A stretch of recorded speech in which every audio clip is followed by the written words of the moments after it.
Muy buenas tardes, bienvenidas, bienvenidos a esta conferencia de la Semana de Transversalización, Derechos Humanos de las Personas con Discapacidad, serios problemas en las normas recién aprobadas. Este es el título de la actividad que tenemos ahorita y para los estudiantes, pero también para las personas que nos acompañan fuera de la universidad, el eje transversal de esta primera semana es comunicación, cultura y diversidad.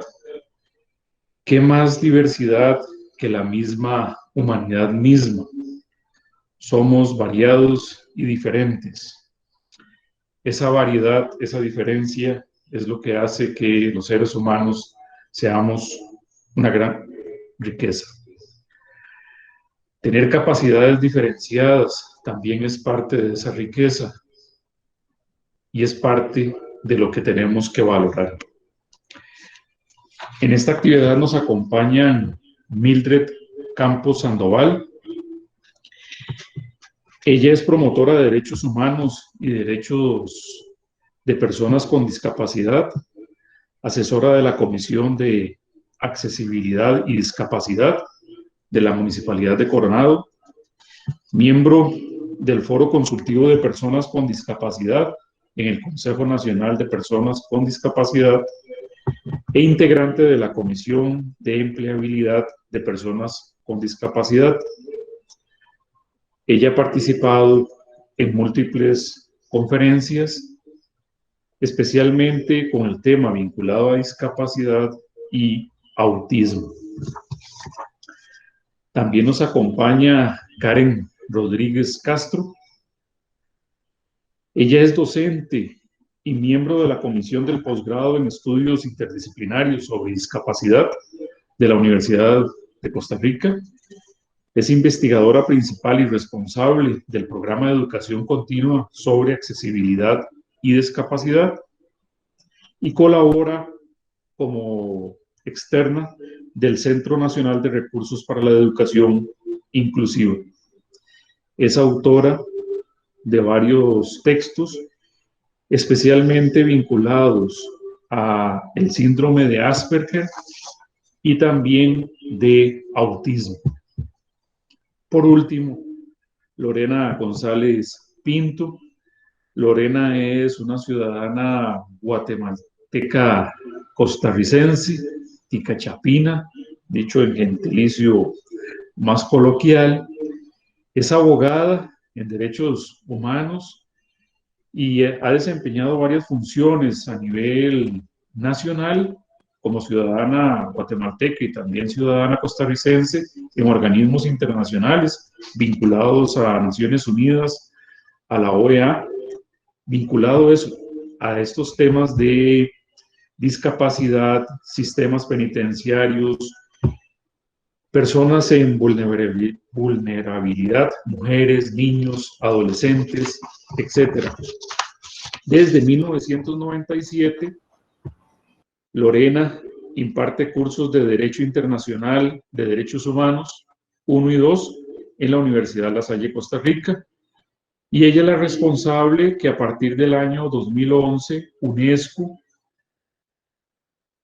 nos diera la autorización en la Universidad La Salle, Costa Rica, para tener la cátedra de UNESCO de Derechos Humanos, que además es la única cátedra en Centroamérica. Y desde su creación a la fecha, ella es la coordinadora. Ella también tiene extensas conferencias y publicaciones siempre vinculadas a derechos humanos, defensas de las personas, sobre todo privadas de libertad y de expresión. Gracias a las tres por acompañarnos. Gracias a los demás. Somos 70 prácticamente los que estamos ahorita. Así que bienvenidos, bienvenidas y gracias.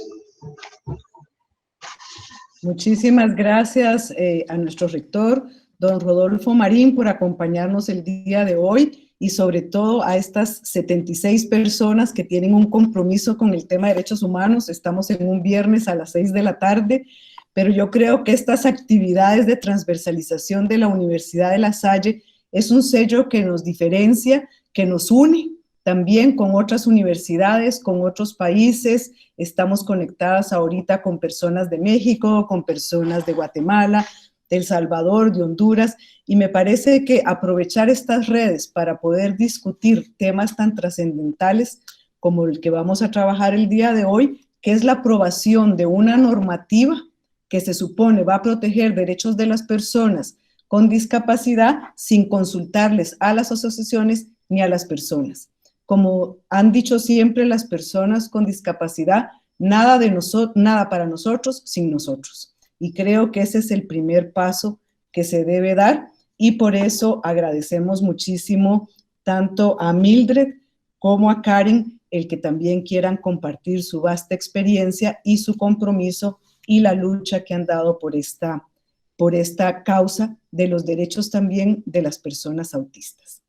Como bien dijo don Rodolfo, nuestro rector, en el 2009 la Universidad de La Salle se planteó conjuntamente con el Centro de Estudios en Derechos que era importante tener una cátedra en derechos humanos. Pero una cátedra no es una conferencia, sino es todo un sistema integral de investigación, de docencia, de difusión, de documentación y promoción de derechos humanos desde un enfoque interdisciplinario. A veces nos confundimos y creemos que los y las abogadas somos las dueñas de la verdad, o por lo menos del movimiento de derechos humanos, y eso es un grave error. Los derechos humanos pertenecen a todas las personas y todas las personas tenemos que estar involucradas en su defensa. Así que en el 2009 creamos la cátedra y buscábamos ser un instrumento que facilitara la colaboración académica sobre derechos humanos y la discusión sobre temas relevantes. Por eso nos pareció importante que en la semana de transversalización pudiéramos discutir un tema tan importante como son los derechos humanos de las personas con discapacidad, de las personas autistas, y cómo nuestros parlamentos deben de consultar previamente a la toma de decisiones. Desde la Cátedra UNESCO de Derechos Humanos de la Universidad de La Salle en Costa Rica, también creemos que debemos coordinar con nuestras universidades hermanas de La Salle. Tenemos más de 70 universidades en el mundo, por eso nos alegra muchísimo que varias personas de otras universidades estén conectadas. Nosotros partimos que la educación en general debe desarrollarse con un enfoque basado en derechos humanos. Como les digo, no solo en la Facultad de Derecho, sino un enfoque interdisciplinario. En la universidad tenemos un compromiso serio y los cursos de derechos humanos se imparten también en administración y en otras carreras. Por el trabajo que realizamos del 2009 al 2011, la directora general de UNESCO en Francia nos reconoció, como dijo nuestro rector, como la universidad, como la Cátedra UNESCO en Derechos Humanos de una universidad en Centroamérica. La compartimos con otras universidades como la UNAM de México, hay en Colombia, hay en Chile, hay en Argentina, y en Centroamérica la Universidad de La Salle tiene el honor de ser la que cuenta con esta cátedra. Pero también nosotros creemos desde la universidad que no debe estar solo en el discurso o en una carta de presentación.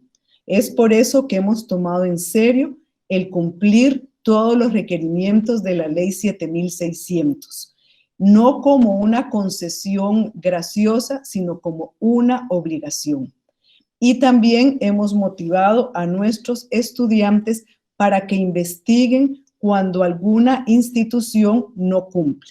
Así, por ejemplo, la tesis de una graduada nuestra, Maripaz de la Torre, ella hizo una investigación sobre los nuevos desarrollos inmobiliarios que la mayoría no cumplen con esta ley 7600. Y para la sorpresa, incluso el Colegio de Abogados y Abogadas no cumplía y no había parqueos. A raíz de esta tesis de nuestra estudiante y hoy colega de la Universidad de La Salle, el Colegio de Abogados tuvo que hacer todas las adecuaciones que la ley le obligaba. También en la Universidad de La Salle, y me parece importante compartir esto con ustedes, un estudiante elaboró la primera tesis escrita totalmente en braille. Fue un estudiante de administración de empresas y nos parece que no se trata de que las personas con alguna discapacidad sean asimiladas por el sistema educativo, sino que nosotros creamos las condiciones para que pueda ser una educación inclusiva. Y el tema de los derechos de las personas con discapacidad no es algo lejano a nosotros. En 1992, con el Instituto Interamericano de Derechos Humanos, realizamos el primer encuentro de derechos humanos y personas con discapacidad. Y ahí y todas eran personas líderes con alguna discapacidad. Respetamos que sean las personas con discapacidad las que nos digan cómo avanzamos, cómo son sus derechos y cómo puede ser comprender nuestra realidad. Además, las personas con discapacidad, como ustedes bien saben, representan el 15% de la población mundial y es una cifra que va en aumento. Entonces, brevemente, yo quería compartir con ustedes cómo ha sido ese proceso de reconocimiento de los derechos humanos fundamentales a las personas con discapacidad por medio de 4 abordajes que se han dado en el transcurso de la historia y que, como vamos a ver, se siguen dando. Son 4 paradigmas: el paradigma tradicional, el paradigma biológico, el paradigma social y el paradigma de derechos humanos. Cada uno de estos paradigmas plasman valores, principios y conceptos que han impactado a las personas con discapacidad en el disfrute de sus derechos fundamentales. Entonces, es necesario comprender esta evolución de estos paradigmas para realmente atender la discapacidad y la respuesta que la sociedad está obligada a dar. Entonces, rápidamente, el primer paradigma, que es el paradigma tradicional, este paradigma se fundamentaba en las prácticas de las antiguas civilizaciones occidentales, cuando se consideraba que las personas con discapacidad no aportaban nada a la sociedad. Entonces se dieron 2 acciones. La primera de ellas fue el exterminio. Muchas sociedades recurrían al exterminio de las personas con discapacidad como una forma de abordar esta situación. Por ejemplo, en Grecia se deshacía de una persona con discapacidad tirándolas por los acantilados. Y también en la época de los romanos, o golpeándolas contra las paredes hasta que fallecían. El objetivo claro de este modelo es su exterminio, lo que por supuesto les violaba todos sus derechos fundamentales. Las prácticas de eliminación por razones de discapacidad también estuvieron presentes en el siglo XX. O sea que no es solo que nosotros decimos, fue en la época griega o romana, no. También en el siglo XX, en la ideología nazi, consideraba a las personas con alguna discapacidad que tenían existencias superfluas, así les reconocían, e inútiles bajo los esquemas de productividad. Y en consecuencia, sus vidas carecían de valor. Y así también las personas con discapacidad eran eliminadas. También en esta forma tradicional tenemos la segregación. La segregación fue una realidad que vivieron muchas personas con discapacidad desde la Edad Media y nosotros creemos que esto también es de la época antigua. Sin embargo, hasta hace poco, la educación en nuestros países se segregaban a las personas con discapacidad. Yo recuerdo la lucha que se dio aquí para que en los colegios aceptaran a niños y niñas con síndrome de Down, y los que se oponían eran los padres porque creían que era contagioso y que además iban a retrasar el proceso educativo de sus hijos. Finalmente se ganó esa batalla y ya pudieron empezar a ir a escuelas no segregadas, sino poco a poco ir incorporándose en la educación. También en el trabajo, no sé, pero en algunos casos, yo recuerdo en el caso de Guatemala, que las personas con discapacidad, sobre todo visual, tenían que trabajar en talleres haciendo canastos. No sé por qué una persona con una discapacidad visual no puede trabajar en una oficina, no puede trabajar en una empresa, no puede trabajar en un bufete, no puede trabajar en una universidad. Entonces vemos cómo esa segregación hasta hace poco se seguía dando. Y se daba por barreras arquitectónicas. Yo recuerdo incluso en la Universidad de Costa Rica, hasta en el 96 que hicimos este primer encuentro, la Facultad de Derecho no tenía elevador, entonces tenían que subir por gradas y las personas en silla de ruedas entonces no tenían acceso a la educación por esas barreras arquitectónicas. También barreras de comunicación, y la más terrible para mí de todas las barreras son las barreras actitudinales. Cómo nosotros y nosotras tratamos a una persona con discapacidad. Muchas veces lo que se hace es con una actitud de lástima, y creo que esa es la peor actitud y la que más hiere a una persona con discapacidad. Entonces, todo este tipo de barreras tenemos que ir desconstruyéndolas para su verdadera incorporación. También en estas segregaciones ha sido por manifestaciones que se plasman en políticas urbanísticas, laborales, de educación, y reflejan estas acciones de segregación en los centros de trabajo, en las universidades, en los colegios.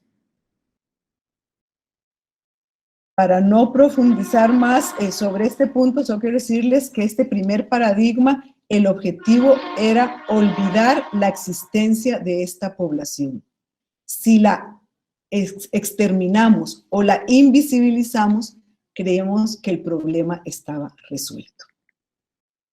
Luego vino el segundo paradigma, el paradigma biológico, donde la lástima ha sido el fantasma, como yo les decía, que ha rondado por siglos a las poblaciones en condición de discapacidad.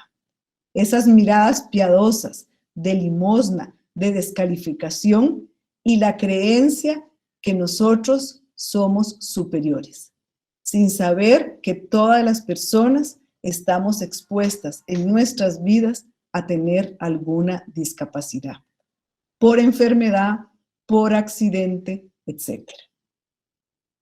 Entonces ahí la pregunta en este paradigma biológico que deberíamos hacernos es si el problema es la persona. Esa ideología de la superioridad biológica se funda en la constatación de que al margen de la eficacia de las actuaciones médicas, muchas de las enfermedades generan un producto final, es decir, un déficit o una inhabilitación de una persona para desarrollar una vida normal. Esto llevó al convencimiento de la necesidad de extender el concepto médico-biológico de la enfermedad para abarcar estos procesos. En este marco ideológico, biológico, un grupo de profesionales ha ejercido el poder de decidir sobre la vida de millones de personas. Creen que manejar el conocimiento y se aprovechan de él para mantener a la población con discapacidad en una posición de sumisión y subordinación. Y el objetivo de este paradigma es establecer medidas compensatorias dirigidas a paliar las deficiencias y a facilitar la adaptación que en cualquier caso es personal e individual. Entonces eran medidas casi sobre todo paliativas. Luego surge el tercer paradigma, vimos el tradicional, el biológico, y el tercer paradigma es el paradigma social. Este paradigma se basa que en un intento de subsanar algunas de las limitaciones, este paradigma fue completando con una perspectiva social que, si bien permitió ampliar el concepto de discapacidad, ofreciendo una visión de los déficits como realidades que repercutían en la conducta del individuo y en las relaciones con la sociedad. Y postula que la discapacidad no es solo la consecuencia de los déficits que existen en la persona, sino resultante en su conjunto de las condiciones, actividades y relaciones interpersonales, muchas de las cuales están motivadas por los factores y el entorno social y ambiental de las personas.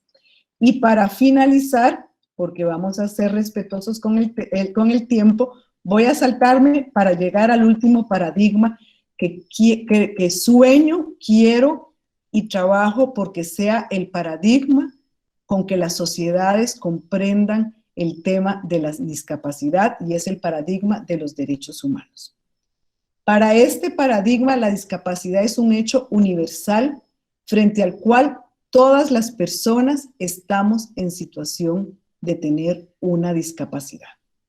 Se asume que la discapacidad no es un atributo que diferencia una parte de la población de otra, sino una característica intrínseca de la condición humana.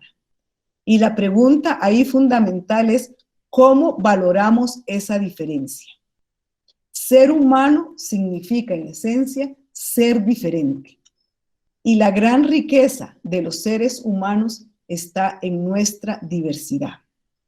No hay un ser humano que posea un repertorio completo de habilidades para enfrentar las múltiples y cambiantes demandas de la sociedad y el entorno. Además, el concepto de incapacidad es relativo por su naturaleza y es necesario contextualizarlo tomando en cuenta las características individuales de cada persona con su entorno. Gracias a que en el Sistema Interamericano de Derechos Humanos se aprobó la primera convención que reconocía los derechos de las personas con discapacidad en 1999, fue que se empezó a plasmar este nuevo paradigma. Luego siguió Naciones Unidas en el 2006, cuando se aprobó la Convención sobre Derechos de las Personas con Discapacidad. Es decir, tenemos dos tratados internacionales que nos aplican y que debemos utilizarlos, aprovecharlos, trabajar con ellos y también promover su aplicación por parte de los estados y, en el caso que hoy estamos discutiendo, por nuestros congresos o asambleas legislativas. Entonces, voy a dejar aquí el espacio para pasar con Mildred Campos, que nos va a hacer la presentación ya específica sobre la ley lamentablemente recién aprobada. Muchísimas gracias por su atención y entonces doy la palabra a Mildred. Gracias, gracias. Buenas noches. Primero, mi más profundo agradecimiento y en nombre de mi compañera y amiga Mildred Campos, agradecerles la asistencia y la escucha esta noche. Quiero añadir a mi currículum que soy mamá de una persona con autismo de 26 años, al igual que Mildred, que ya ahora va a presentarse. Entonces, este tema me toca profundamente, no solo desde el ámbito profesional, sino también desde el ámbito personal de vida. Quiero contarles que ha habido, como dijo doña Lorena, un cambio de paradigma hacia el cual queremos transitar desde un modelo donde se concibe a la persona con discapacidad como el levión, término que significa el disminuido en hebreo, desde el levión al tránsito hacia la persona con capacidad jurídica, que es hacia ahí donde queremos llegar. Pero no solo estamos en medio de un cambio de paradigma, sino que también ocurrió un cambio en la conceptualización del autismo. Entonces, a partir del año 2013, quiero contarles que la Academia Americana de Psiquiatría ya no habla de síndrome de autismo, ya no habla de síndrome de Asperger, sino que va a hablar de trastornos del espectro del autismo. Y todavía aún más allá, actualmente, el estado actual del conocimiento está mencionando el término condición en lugar de trastorno. El término trastorno también está siendo cuestionado. Entonces podemos hablar del SEA, no tanto del TEA, sino del SEA, condición del espectro del autismo, porque las mismas personas dentro del espectro del autismo dicen nosotros no estamos trastornados. Entonces, ¿cuál es una de las situaciones principales que tenemos que analizar en esta ley? ¿Cuál puedo ver yo? ¿Cuál puedo ver yo desde mi área como psicóloga? Como psicóloga que trabaja desde el modelo social, no como psicóloga que trabaja desde el modelo clínico, porque si la psicología aborda, y espero que acá nos estén acompañando algunos psicólogos, por lo menos, si la psicología aborda el tema de la persona en situación de discapacidad desde lo clínico, siempre la va a poner en desventaja. Entonces, como psicólogos debemos de abordar la situación de la persona con discapacidad desde el enfoque de derecho y modelo social. ¿Qué buscamos? ¿Qué debemos buscar los psicólogos? Bueno, debemos buscar que las familias, que las personas, las propias personas con TEA puedan accesar a las leyes. Las leyes son muchas veces redactadas en un lenguaje y en una lógica legal que es incomprensible para el común de las personas. Entonces, debemos hacer ese puente, esa ruta para que las personas y familias dentro del espectro del autismo puedan apropiarse de la legislación, porque nuestras familias no conocen sus derechos. Bueno, volviendo a la ley, voy a empezar por la definición. La definición de los trastornos del espectro del autismo en la ley comienza de la siguiente manera. Dice que el TEA es un conjunto de afecciones. Yo quiero cuestionar respetuosamente y partir de que si ustedes buscan en el diccionario el término afecciones, dice enfermedad en alguna parte del cuerpo. Entonces, yo no le encuentro sentido a esta definición dentro del estado actual del conocimiento. Si la misma ley dice que se postula dentro del marco del modelo social, tiene una serie de contradicciones a lo largo de sus planteamientos, de sus artículos, que contradicen el modelo social, empezando por esta definición. Conjunto de afecciones sería conjunto de enfermedades. A eso estamos remitiendo o reduciendo a la persona dentro del espectro del autismo, a un conjunto de enfermedades. Entonces, ya desde ahí tenemos que revisar con cuidado esta ley. Otro aspecto muy, muy importante es que esta ley no se articula con la legislación ya vigente, no se articula con la ley 7600, no se articula con la ley de autonomía personal tan recientemente aprobada en nuestro país. Entonces, al no articularse con esta legislación, incurre en una serie de errores y retrocesos, por ejemplo, al usar términos como persona cuidadora. El término persona cuidadora nos remite al tiempo de la curatela, cuando las personas con discapacidad no tenían derecho a decidir por sí mismas, ni la capacidad jurídica para ello. Entonces, esto es muy peligroso. Y yo desde mi posición como psicóloga y como madre, hago el cuestionamiento. ¿En qué se diferencia una persona cuidadora de la familia? Porque no cuidamos nada más, convivimos, amamos. Yo cuestiono el término cuidadora en ese sentido. Y ya, si legalmente estamos asumiendo que hay una sola persona en la familia que va a encargarse de convivir con la persona con autismo, por Dios, ya estamos declarando legalmente el confinamiento de la persona con autismo y una persona específica de la familia. O sea, ¿qué es lo que estamos haciendo con eso? Haciéndolo legal. Entonces, por favor, entiéndanme mi preocupación profunda. Y lanzo de nuevo la pregunta, ¿en qué se diferencia la persona cuidadora de los familiares? Porque eso no me queda claro con la definición que aparece en la ley. Entonces, la ley puede pedir que se capacite la familia. Claro, que las familias nos capacitemos, porque solo el amor no es suficiente para criar a las personas con autismo.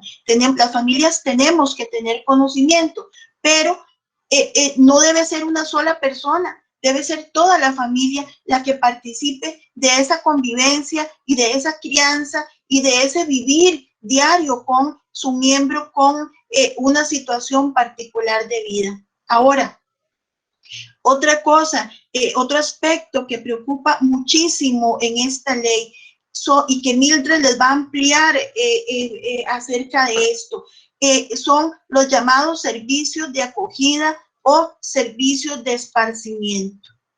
No hasta hace muy poco acá en Costa Rica se logró por parte del Hospital Nacional Psiquiátrico que las personas pudieran salir del confinamiento a vivir en sus comunidades. Estos servicios de acogida debieran de ser revisados, ya que la ley se aprobó así como está, debieran de ser revisados en una reglamentación concienzudamente, porque no entendemos realmente cómo van a funcionar y la persona con autismo está corriendo el peligro de ser confinada de nuevo en estos llamados servicios de acogida. Y aquí estoy hablando al mismo tiempo como profesional y como madre. También se habla de los servicios de esparcimiento para familiares de personas con autismo. Yo no entiendo esta terminología. ¿A qué se refieren? Que van a crear servicios de esparcimiento especiales, entre comillas, para que acudan las familias de las personas con TEA. Estamos volviendo a la segregación. Es decir, que yo como mamá de una persona con TEA no puedo ir a donde yo quiera esparcirme. Tengo que ir a un servicio de esparcimiento para familias de personas con autismo. Por Dios, perdónenme si hay demasiada emoción en mi voz y en lo que estoy diciendo, pero es que es preocupante esto, ¿no? Entonces, además de que está por ahí la idea de que qué cansado es criar a una persona con autismo. Y lo voy a decir con toda transparencia porque, como les dije, no estoy afuera de la situación, soy madre también. Criar hijos, acompañar a crecer a nuestros hijos, a cualquier hijo, es siempre una tarea en muchos momentos compleja. Y vean el término que utilizo, compleja. Es un término que me gusta mucho porque no hace un juicio de valor sobre a quién estamos acompañando a crecer, sino sobre la tarea en sí.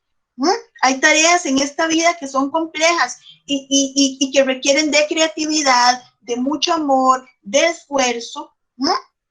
Hay algo que tampoco mencioné acá, y es que aparte de ser mamá de una persona con autismo, también tuve la gran alegría de que el Ministerio de Educación Pública de Costa Rica me publicara 2 manuales acerca del trastorno del espectro del autismo. Y siempre cuento esta anécdota y quiero compartirla con ustedes, porque cuando el primer manual se publicó, que es el manual para la niñez, para la familia de la niñez costarricense con trastorno del espectro del autismo, cuando se publique ese primer manual, en una de las presentaciones alguien me hizo la siguiente pregunta. Me preguntaron: doña Karen, ¿y si usted no encuentra un papá con el suficiente amor y las suficientes ganas de poner en práctica todas esas estrategias que usted escribe ahí en el manual. Oh, por Dios, yo pensaba que me iban a hacer preguntas técnicas o teóricas, o yo no estaba preparada para esa pregunta, y entonces sí contesté.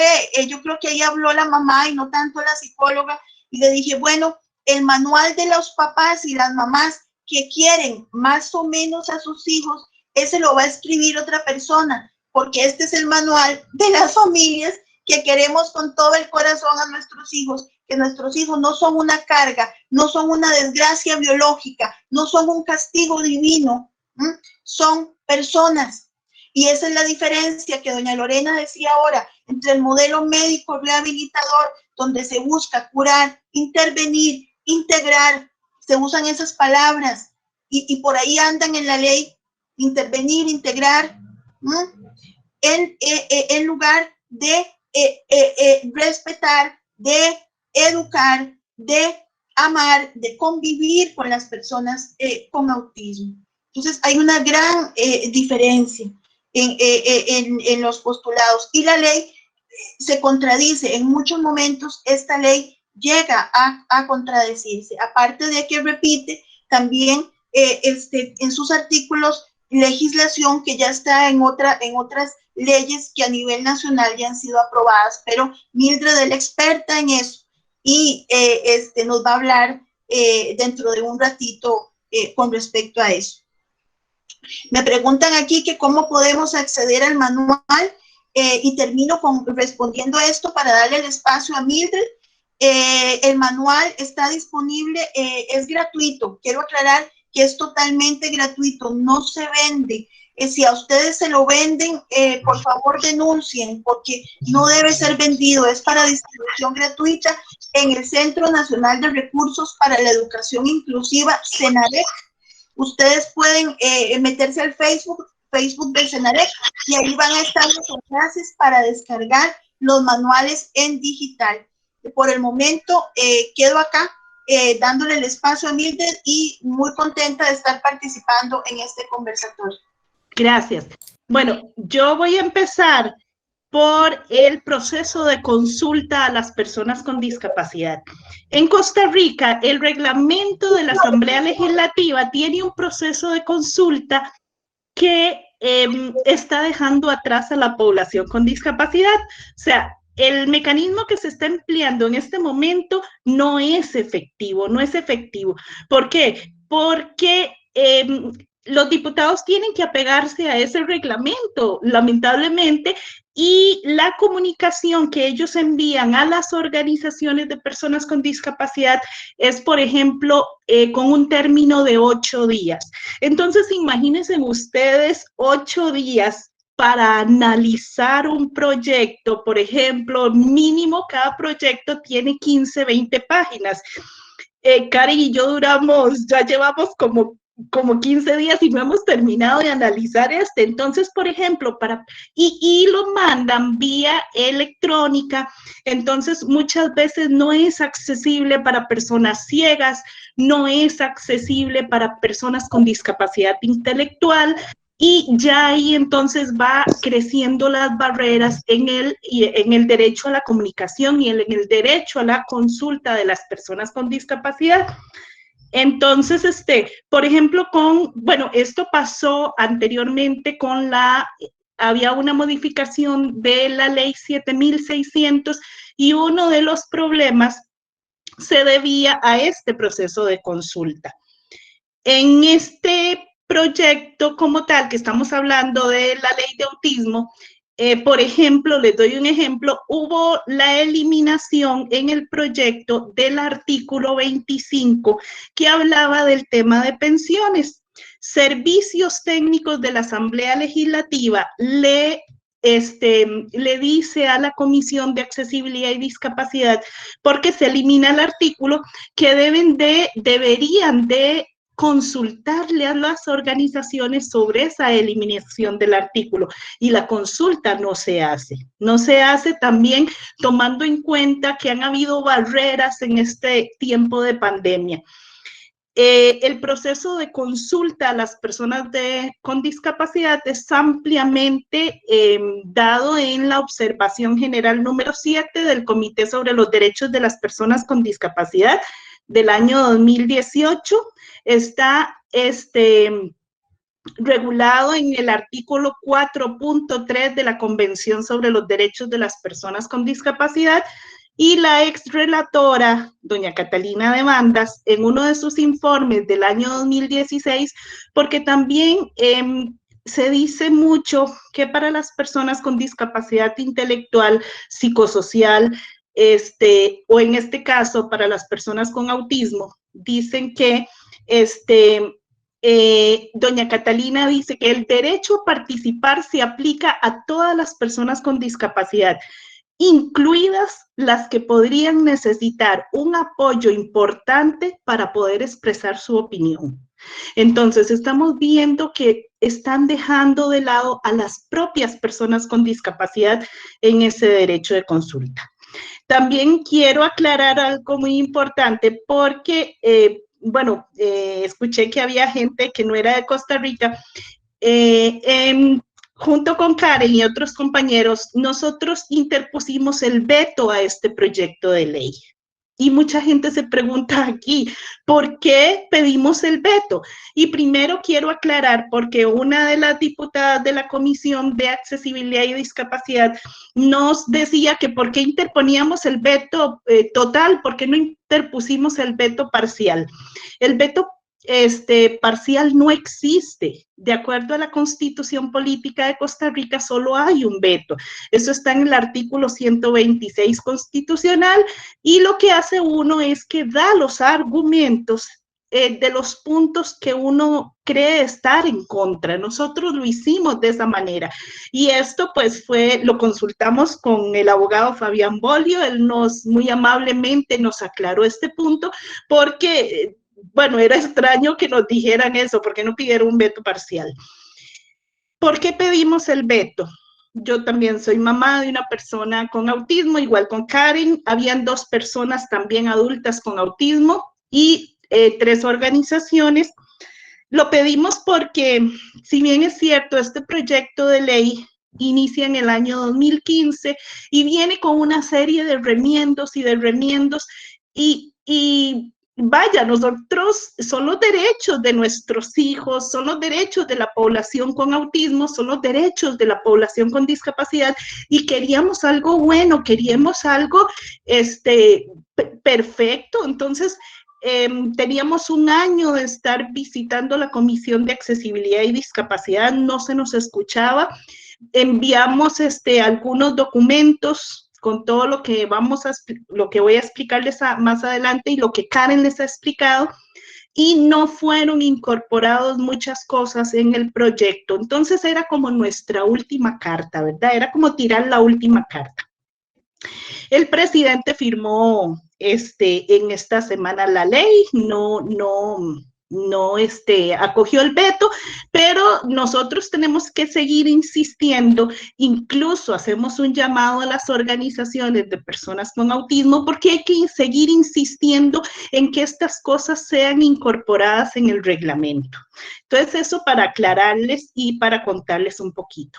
¿Cuáles son los vacíos que se dan en los proyectos, en este tipo de proyectos de leyes para personas con discapacidad, y particularmente en esta? Bueno, ya Karen les explicó la definición, una definición que se da bajo un modelo médico rehabilitador.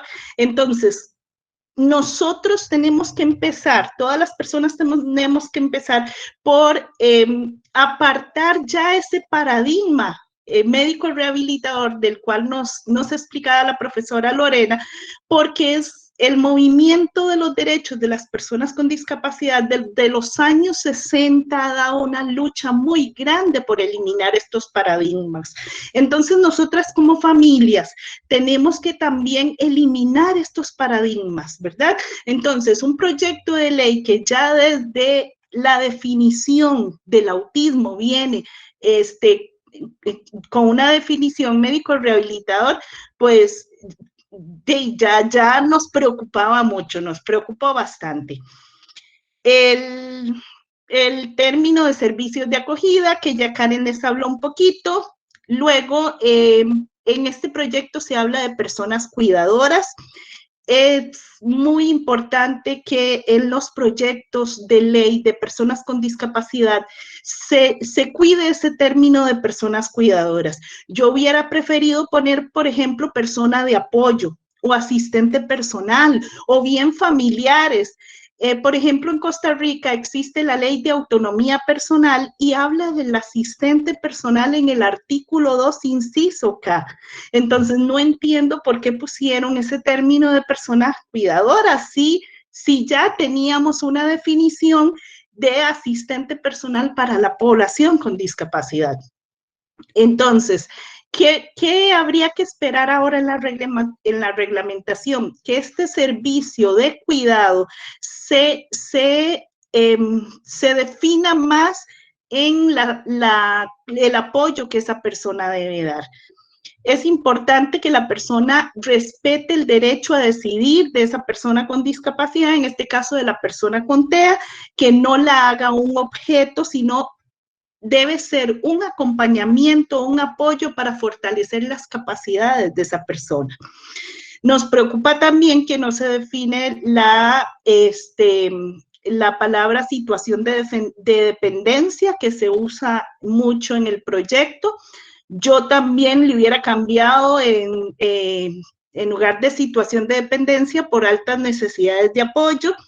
Es importante saber que esta persona dentro del espectro del autismo está en esa situación de dependencia precisamente porque no se le brindaron todos los apoyos específicos.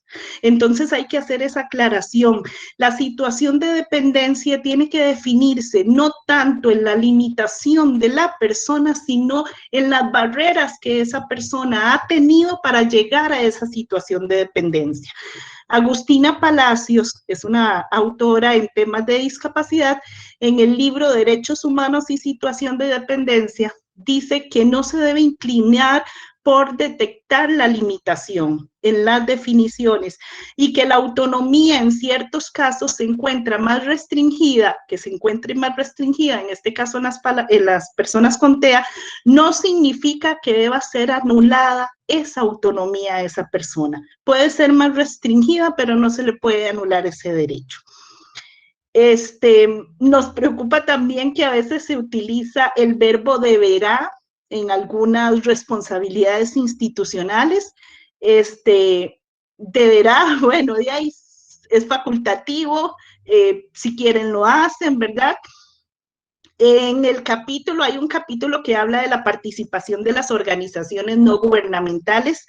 Es muy importante que no quede abierto. Nosotras, Karen y yo, hablábamos que vaya, es un proyecto para personas dentro del espectro del autismo y generalmente son muy literales. Entonces, cuando se dejan artículos muy abiertos, ni nosotros a veces nos costaba entender algunos términos. Por ejemplo, en esta participación de las organizaciones no gubernamentales debe referirse a organizaciones representativas de personas con discapacidad. Eso lo dice la Convención en el artículo 4.3 y en el 33.3. Incluso en uno de los informes, la relatora Catalina de Bandas, ella dice que las organizaciones de padres de niños de personas con discapacidad son muy importantes también para estos procesos de consulta y estos procesos de participación, para que se pueda promover y lograr esa autonomía y esa participación activa de ellos en todos estos procesos. En el tema de, estamos viendo más o menos los vacíos que trajo este proyecto y que generalmente traen los proyectos en este caso. Por ejemplo, en el tema de investigación en salud, es importante que esas investigaciones no sean para curas. Es importante que se diga para qué va a ser esa investigación. La investigación que sea, ojalá, para encontrar mejores apoyos, para mejores ajustes razonables Y es importante a la hora de revisar esta legislación, hay que justificarla con la Ley de Biomédica nacionales o bien con la Declaración Universal sobre Biomédica y Derechos Humanos. Es muy importante. Por ejemplo, la capacitación a las familias, la capacitación a las personas. Esa capacitación, ojalá que sea de derechos de las personas con autismo, que no sea una capacitación médica, que no sea una capacitación dentro de ese modelo médico rehabilitador o asistencialista, que sea una capacitación donde ojalá que las familias sepan cómo atender o cómo atender mejor las necesidades de estas personas y cómo buscar esos apoyos que logren la capacidad de las personas con TEA. El tema de salud está en el informe de la relatora Catalina de Bandas del año 2018 en la resolución 35.6. Ahí está más amplio cómo debe ser el tema de la salud y cómo se debe de ver ahora bajo este modelo social de derechos humanos del cual nos hablaba la profesora Lorena González. En cuanto al acceso a la educación propiamente en este proyecto de ley, y lo he visto en la mayoría de los proyectos también, hace falta una visión en donde la consulta en la persona, en la niñez, sea activa. Difícilmente no he visto una consulta para los niños y las niñas. Debería de ser un sistema que garantice que la voz, la preferencia y la escogencia se respete, que tengan las posibilidades ellos de rechazar ciertas metodologías o ajustes razonables. Todo debe de ser voluntario, ¿verdad? Sobre todo en los países que tienen todavía o en los lugares donde hay centros de educación bueno, Karen ahora nos hablaba también de los modelos de internamiento. Por ejemplo, bueno, esto ojalá que se tome en cuenta. Nosotras estamos incidiendo enormemente para que se vaya a tomar en cuenta en la reglamentación de esta ley. En cuanto a los programas de los que a Karen le hablaba, de los programas de esparcimiento, sinceramente yo no he logrado entender, créanme que lo leo una y otra vez, y los programas de esparcimiento no lo logro todavía comprender. Karen ahora tampoco estábamos hablando de eso. En cuanto a los modelos de servicios de acogida, hay dos cosas muy importantes dentro de cualquier modelo de servicio de acogida que se vaya a crear con este proyecto de ley, tiene que haber dos cosas muy importantes. Primero, la persona con autismo debería de tener una persona de apoyo, el garante. Esto de acuerdo a la Ley de Autonomía Personal acá en Costa Rica. Este garante tiene que garantizar que la persona con TEA, que el ejercicio de sus derechos, que pueda ejercer esos derechos y que pueda tomar sus propias decisiones en todos los aspectos de su vida. Si no hay manifestación de voluntad de esa persona con TEA, porque esa es una de las preocupaciones de las familias, que es que tal vez mi hijo no sabe manifestar esa voluntad. Si no hay manifestación de voluntad después de haberle dado a esa persona todos los apoyos, ajustes razonables, todos los medios alternativos y aumentativos de comunicación, todo, y no hay manifestación de voluntad, el garante lo que tiene que hacer es tomar en cuenta cuáles son los gustos, los deseos, preferencias y basarse en la historia de vida de esa persona con TEA. Entonces, ¿por qué hablamos de garante en este momento? Porque en cualquier modelo de acogida que vaya a realizar cualquier organización, se necesita, para que esa persona, si va ahí, pensemos en un modelo de acogida de que, qué sé yo, que la persona con TEA llegue a las 8 de la mañana, sale a las 3 de la tarde, o yo pienso así, porque no quisiera pensar en un modelo de acogida que vaya a institucionalizar a la persona. Entonces, si fuera así, debería de haber un contrato, porque va a haber un pago porque esa persona esté ahí. Entonces, ya es un contrato donde entra el tema de capacidad jurídica de esta persona con TEA. Por eso se exige que haya un garante para esa persona. Y otro apoyo es que debería estar, bueno, en este proyecto se habló de persona cuidadora, que es un asistente personal para las actividades de la vida diaria. Ese asistente personal lo tiene también la Ley de Autonomía Personal. Incluso ese asistente personal trabaja de acuerdo a un plan individual de apoyo. Yo siempre he dicho que los derechos de las personas con discapacidad no deberían de dividirse, no deberían de individualizarse. Lo que debe de individualizarse son los apoyos de esas personas y los ajustes razonables, ¿verdad? Bueno, que ojalá esperamos nosotras que esos modelos de acogida no sean instituciones.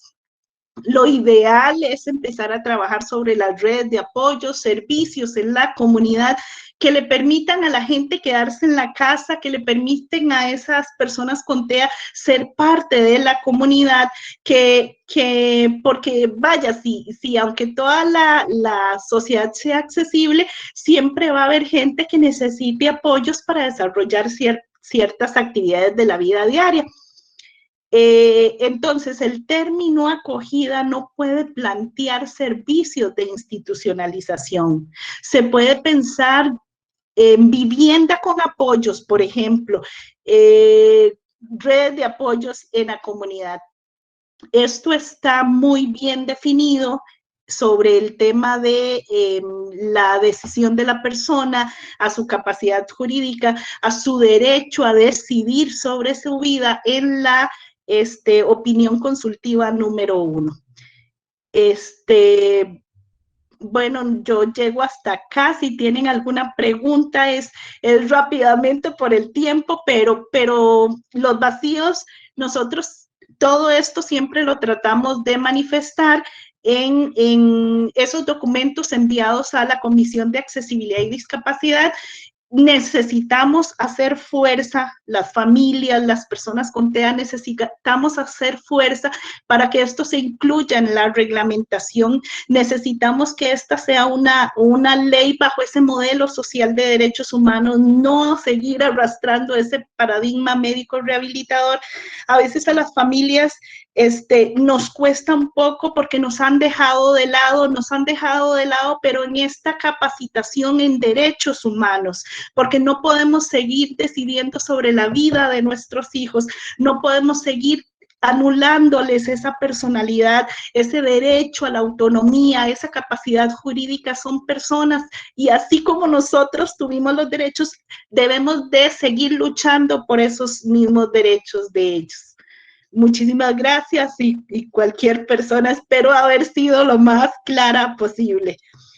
Muchísimas gracias, Mildred, muchísimas gracias, Karen. Cuando se habla del corazón, se transmite muy bien el mensaje y creo que también las dos han hablado desde el corazón. Muchísimas gracias. Este espacio era para ustedes. Nos saluda Olga desde Honduras, la saludamos, José Salvador de Nicaragua, otros amigos de otros países, México, Guatemala, así que muchísimas gracias a todos y todas por estar el día de hoy. María nos pregunta la tesis de la estudiante, bueno, ahora colega, se llama Maripaz de la Torre, que hizo todo ese análisis del incumplimiento en este nuevo desarrollo urbanístico que está viviendo Costa Rica. Y la nueva ley ya está publicada, me comentó Mildred que incluso el texto aprobado no coincide con el publicado, así es la importancia que le están dando. tenemos dos personas que tienen la mano levantada, el profesor José Salvador y María Eugenia Jenkins. Entonces, tal vez, José Salvador, si puedes intervenir, después María Eugenia, y les damos la palabra también. Buenas tardes, buenas noches, ¿verdad? Muy interesante, ¿verdad? La exponencia que hicieron las dos compañeras sobre este tema de derechos humanos de las personas con capacidades diferentes, centrado prácticamente en las personas con autismo, ¿verdad? Que son prácticamente ignoradas en todo momento. Me pareció interesante también saber de que ellas están, ¿verdad? Relacionadas en este tema, empapadas, porque también han sentido en carne propia, ¿verdad? Esta necesidad de que tener esa voz para poder llevarlo adelante a sus hijos y que poder defender esos derechos que se les niegan en todas partes del mundo. Nicaragua no es la excepción. Nuestra legislación estableció que nuestra educación fuera inclusiva. Esto quiere decir que se les dio la pauta de que los niños que tuvieran capacidades diferentes podían estar en los colegios públicos. Bien, pero la cosa que a nosotros nos llama la atención es que cómo pueden estar estos niños en los colegios públicos si falta lo que decía Mildred Campos, ¿verdad?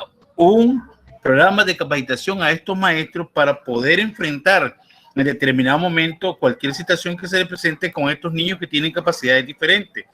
No se les orienta, no se les da, se les lleva a la aula de clase, está bien, es excelente, pero este niño es ignorado prácticamente porque la maestra no tiene la suficiente capacidad, ¿verdad? No está prácticamente bien orientada y peor aún, el colegio no tiene, por ejemplo, una psicóloga clínica orientadora que puede darle las pautas a esta maestra para que ella pueda reaccionar ante alguna necesidad que tenga este niño, ante una situación que se presente.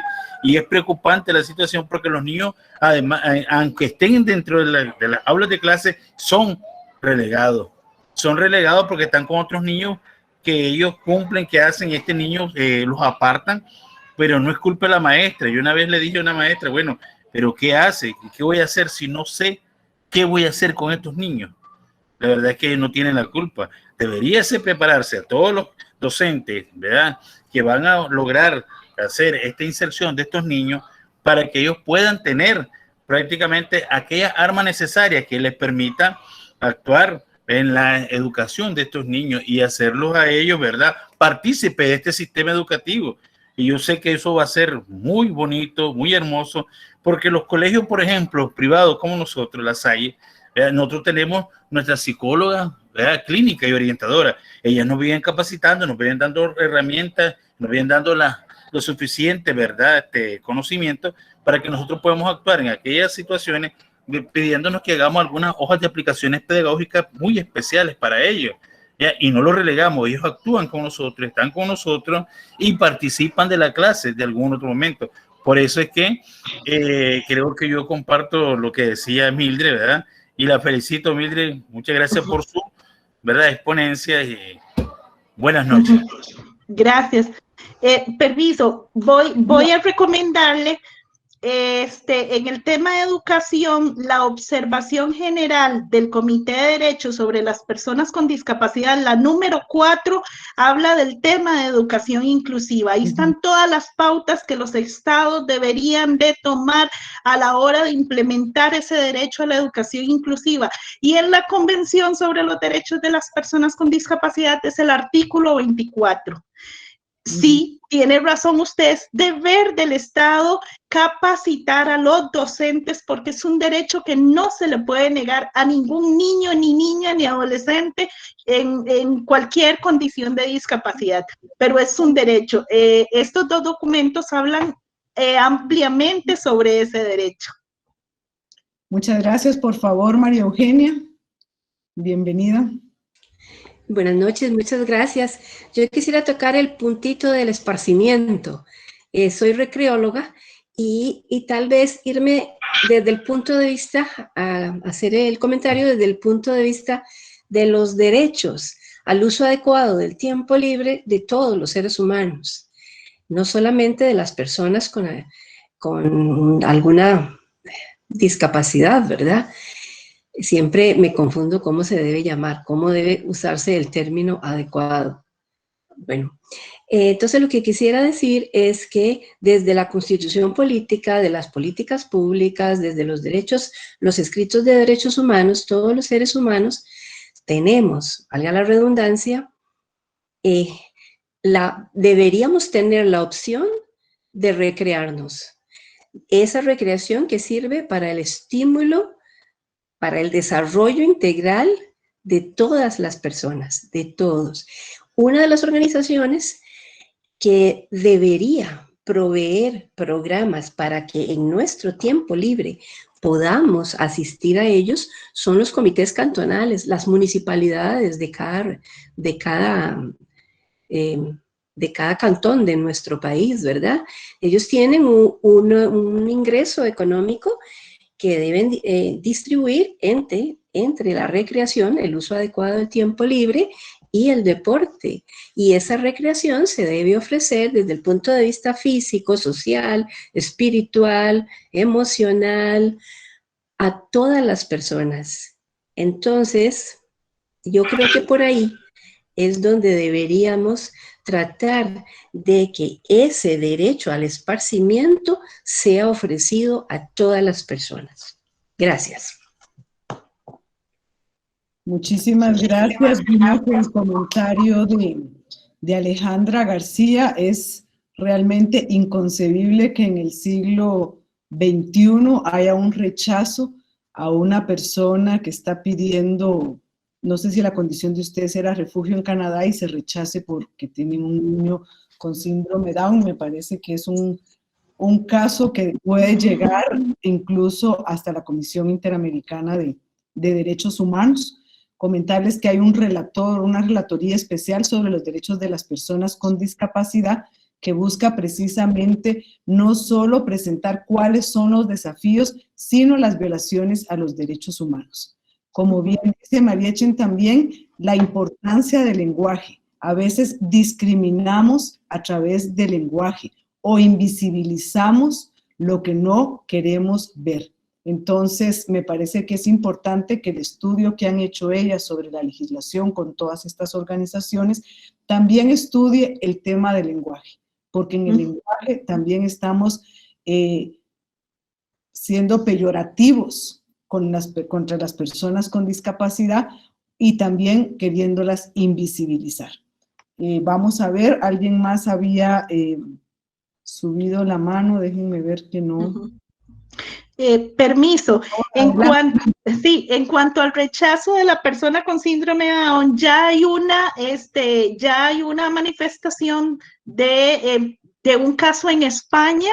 Yo esa resolución la tengo, si necesitaran, yo ahora les pongo el correo electrónico, pero ya hay un caso donde se manifestó la Comisión de Derechos Humanos en un caso en España y se pidió incluso que no se viera este tipo de discriminaciones sobre el derecho a la educación, sobre el derecho a la inclusión en la sociedad. Muchas gracias. Y también está la opinión consultiva de la Corte Interamericana de Derechos Humanos sobre el derecho de las personas a pedir refugio, asilo, sin discriminación y basado siempre en un enfoque de derechos humanos. O sea que, Alejandra, lo que necesites. Lesber nos pregunta, ¿es correcto el término? Uy, déjenme ver que estaba en personas. Personas con capacidades diferentes, dice el muchacho. Personas con capacidades diferentes o personas con condición de discapacidad. Ha habido toda una evolución, incluso en el protocolo de San Salvador, el protocolo de la Convención Americana sobre Derechos Humanos habla minusválidos. O sea, en un tratado de derechos humanos, un término tan ofensivo. Entonces, yo creo que una persona con una condición de discapacidad. Y ahí Mildred ya nos puso su correo. Las personas autistas tienen mucho que decir. Quiero contarles para cerrar este conversatorio y agradecerles a las 97 personas que estamos conectadas, que un ministro del gobierno señaló que es que parecen autistas porque no nos dábamos cuenta de algo, y el hijo de Mildred grabó un video donde le explicó qué era ser autista y cómo el lenguaje es también un lenguaje discriminatorio, es un lenguaje ofensivo, y fue una lección de una persona, ¿verdad? Con el autismo, que le dio una lección al ministro. Así que yo creo que eso también es un resultado de esa educación que Mildred, que Karen y que muchas personas les están dando también a sus hijos como sujetos de derechos que también los pueden defender. Así que si ya no hay ninguna otra intervención, en nombre de la Cátedra UNESCO de Derechos Humanos de la Universidad de La Salle, les damos las gracias. Les damos las gracias a Mildred, a Karen, a todas las organizaciones que trabajan por los derechos de las personas con discapacidad. Creo que hay un camino largo por recorrer. Todavía nos hace falta muchísimo, y las luchas no las pueden dar una, dos o tres personas, sino que tenemos que unirnos todas las personas y apoyarnos y apoyarlas a ustedes. No sé si nuestro rector o nuestro vicerrector quisieran dar unas palabras de cierre. Por mi parte, agradecerles a todos y todas. Tienen la cátedra, tienen los espacios para cuando ustedes quieran, las puertas abiertas, y Mildred también, que es nuestra estudiante en Derecho. Así que a terminar rapidísimo para defender todos esos derechos. Así es. Don Francisco, por favor. Hola Lorena, como siempre, darles las gracias por tocar estos temas tan importantes y que nos llevan a la reflexión. Yo creo que este es el camino correcto y que ojalá que esto empiece a ser la sumatoria de esfuerzos que se requieren para que las cosas cambien. Así que muchísimas gracias por acompañarnos como siempre en esta semana tan importante para la Universidad de La Salle, y a todos los que estuvieron acá con nosotros. Muchísimas gracias y esperamos verlos pronto. Saludos.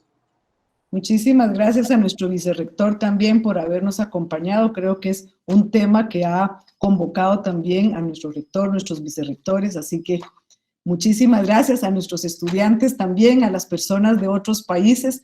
Estamos muy, muy satisfechos y vamos a seguir trabajando.